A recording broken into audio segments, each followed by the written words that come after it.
ఎలాంటి వాడంటే మా నాయనమ్మ దీపారాధన వెలిగిస్తే దీపారాధన సిగరెట్ వెలిగించిన దేవుడు లేడు దెయ్యం లేదనే వ్యక్తి మా నాన్న.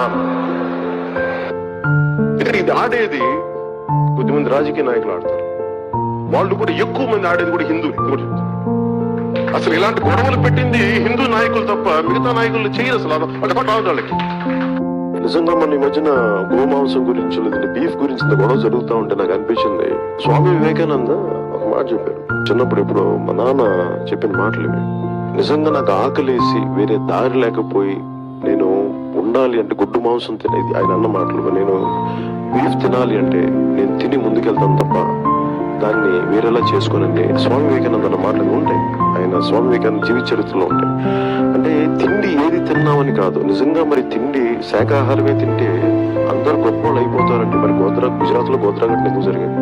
వహించేవాళ్ళు నేను వచ్చింది బీజేపీ ఇక్కడ జేజేలు కొట్టించుకోవడానికి రాలా, గొడవ పెట్టుకోవడానికి వచ్చాం. ఎవరైతే సనాతన ధర్మ విరోధులో, ఎవరైతే సనాతన ధర్మాన్ని మట్టిలో కలిపేస్తామని అన్నారో వాళ్ళతో గొడవ పెట్టుకోవడానికి వచ్చాను. ఈ రోజున వాళ్ళతో గొడవ పెట్టుకోవడానికి